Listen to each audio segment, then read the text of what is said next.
This Egyptian pharaoh married a young boy, but why? The story begins in a time of uncertainty. The throne of Egypt stood unguarded, its golden seat waiting for a ruler strong enough to hold it. The man who once commanded armies and built monuments, Thutmose II, was dead. His heir, Thutmose III, was only a child, too young to wield the power of the two lands. Egypt needed guidance, and its priests and nobles whispered anxiously in the halls of the temples. Who would rule until the boy could stand as pharaoh? Then she appeared. Hatshepsut, daughter of a king, widow of a king, and aunt to the boy who now bore the royal name, walked into the great temple of Amun. The priests fell silent. The courtiers bowed. Every eye followed her as she ascended the steps to the altar. Without a word, she placed the royal crown upon her own head. In that single act, she defied centuries of tradition.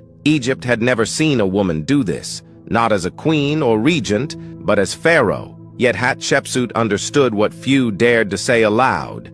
The throne must not remain weak. Egypt's enemies watched for any sign of instability. So, to secure her power and protect the royal bloodline, she did something unthinkable. She married the boy king himself, her stepson, Thutmose III. But this was not a marriage of passion. It was a marriage of politics and power. Hatshepsut knew that as long as she was tied to the rightful heir, her rule would be legitimate in the eyes of the priests and people. She became co-regent, then ruler in her own right, pharaoh of Egypt. The people did not rebel. At first they were cautious, uncertain. A woman as pharaoh was unheard of, but Hatshepsut proved herself not only capable, but visionary. She ruled with intelligence, diplomacy, and ambition. She strengthened Egypt's economy, reopened trade routes once lost, and built monumental temples that still stand today, including her masterpiece, Deir el-Bahari, carved into the cliffs at Thebes.